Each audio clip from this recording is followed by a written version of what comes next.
राज्यसभा चुनाव में भाजपा ने उत्तर प्रदेश में 7 प्रत्याशियों की घोषणा की है। लोकसभा चुनाव के मद्देनजर जातीय समीकरण साधने के लिए उत्तर प्रदेश के मौजूदा 9 राज्यसभा सदस्यों में से 8 का टिकट काट दिया।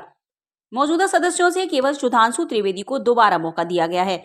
उत्तर प्रदेश में 7 प्रत्याशी आरपी सिंह, डॉक्टर सुधांशु त्रिवेदी, चौधरी तेजवीर सिंह, श्रीमती साधना सिंह, अमरपाल मौर्य, डॉक्टर संगीता बलवंत और नवीन जैन हैं।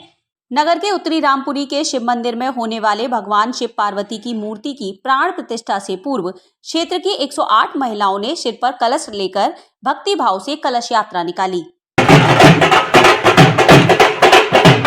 आज नगर के श्री वर्धमान जैन भवन धर्मशाला नई मंडी में rotary club Muzaffarnagar mid town द्वारा 12 ट्राईसाइकिल व 13 साइकिल का वितरण किया गया। इस कार्यक्रम में मुख्य अतिथि श्रीमती लता सिंघल और विशिष्ट अतिथि रविंद्र सिंघल व श्री मनमोहन जैन वरिष्ठ समाज सेवी रहे।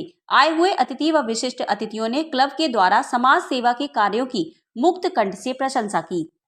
मुख्यमंत्री योगी आदित्यनाथ के कल होने वाले जनपद आगमन को लेकर प्रशासन लगातार तैयारियों में जुटा हुआ है। यहां तक कि डीएम और एसएसपी 2-3 दिनों से रोजाना शुक्रताल पहुंचकर व्यवस्था बनाने में जुटे हुए हैं। तो वहीं भाजपा नेता भी पार्टी स्तर पर प्रस्तावित कार्यक्रम की व्यवस्था का जायजा ले रही हैं। सीएम योगी व राष्ट्रीय अध्यक्ष जेपी नड्डा की सुरक्षा को लेकर प्रशासन अलर्ट मोड में है। पूरे क्षेत्र में साफ सफाई की व्यवस्था व डॉग स्क्वाड, मेटल डिटेक्टर का प्रयोग सहित 1200 पुलिसकर्मी, 5 कंपनी पीएसी की 1 एटीएस कमांडो टीम सहित हेलीपैड पर सुरक्षा व्यवस्था के पूरे इंतजाम किए गए हैं। वहीं कार्यक्रम के दौरान ड्रोन कैमरे पर पूर्णतः पाबंदी रहेगी।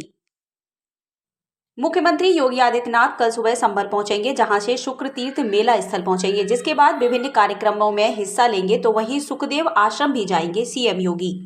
कल जैसे आप जानते हैं, कल माननीय मुख्यमंत्री जी और माननीय राष्ट्रीय अध्यक्ष जी और राज्यसभा सांसद जी उनका प्रसारित कार्यक्रम तीर्थ में इसके तहत 3 जगह पे कार्यक्रम है। 3 जगह कार्यक्रम स्थल शुक्र तीर्थ है, जो बांगर और सुखदेव आश्रम। तीनों जगह पे कार्यक्रम के तहत मजिस्ट्रेट ड्यूटी लगाई गई है एंड उसके साथ पुलिस को भी ब्रीफिंग दी गई है एंड कुछ लाभार्थियों को भी कल इनको राशि वितरण की जाएगी। ये भी एक कार्यक्रम है। इसके साथ सारी व्यवस्था की गई है और कार्यक्रम के संबंध में विजिलेंट है और इंश्योर करेंगे कार्यक्रम सफलतापूर्वक। जनपद मुजफ्फरनगर में कल 12 तारीख को माननीय मुख्यमंत्री उत्तर प्रदेश योगी आदित्यनाथ जी का एवं राष्ट्रीय अध्यक्ष भारतीय जनता पार्टी नड्डा जी का कार्यक्रम यहाँ शुक्र तीर्थ में प्रस्तावित है। उसके लिए 1200 civil police, 5 company PAC, 1 ATS spot commando team और 1 फ्लड कंपनी पीएसी की लगाई जा रही है।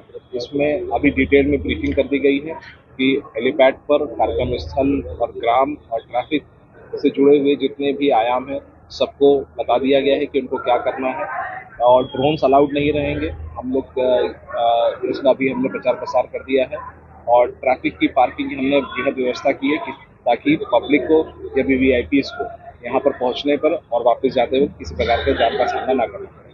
क्योंकि हम 2024 के लोकसभा चुनाव के मुहाने पर खड़े हैं और भारत किसानों का देश है, इसलिए भारतीय जनता पार्टी किसान मोर्चे के द्वारा एक कार्यक्रम किसानों के बीच में जाने का तय किया गया है। उस कार्यक्रम के अंतर्गत भारतीय जनता पार्टी किसान मोर्चा प्रत्येक गांव में जाएगा, परिक्रमा करेगा गांव की।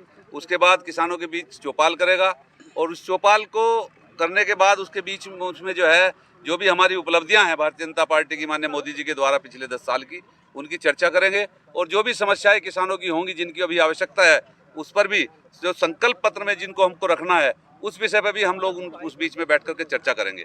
इस कार्यक्रम को शुभारंभ करने के लिए कल हमारे राष्ट्रीय अध्यक्ष जी आदरणीय जेपी नड्डा जी यहाँ पधार रहे हैं, मुख्यमंत्री जी भी साथ आने वाले हैं और निश्चित रूप से कल जब ये कार्यक्रम होगा, भव्य कार्यक्रम होगा, भव्य सभा होगी, बहुत बड़ी सभा यहाँ होने जा रही है और उस कार्यक्रम के साथ साथ ही पूरे देश के प्रत्येक जिलों में एलईडी के माध्यम से लाइव प्रसारण होगा और प्रत्येक जिले में 2 से 3 हजार की संख्या किसानों की उस लाइव प्रसारण को बैठ करके सुनेगी। इस प्रकार का कार्यक्रम है। मंच के बाद श्री सालासर बालाजी धाम सेवा समिति के द्वारा प्रेस वार्ता का आयोजन किया गया। इस अवसर पर अध्यक्ष नीरज बंसल व अन्य पदाधिकारियों ने श्री सालासर बालाजी की भव्य वार्षिक उत्सव के बारे में जानकारी दी।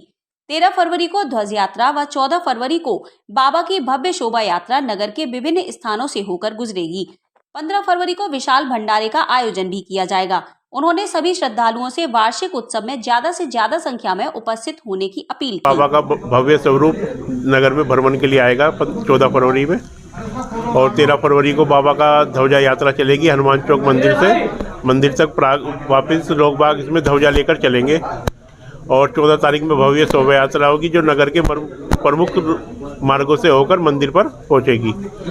12 तो डीजे रहेंगे और 14 झांकियाँ रहेंगी। इसमें मुख्य आकर्षण का केंद्र जो रहेगा बाहुबली हनुमान जी, बाहुबली शिव शंकर और अघोरी नृत्य और नासिक की ढोल पार्टी रहेगी।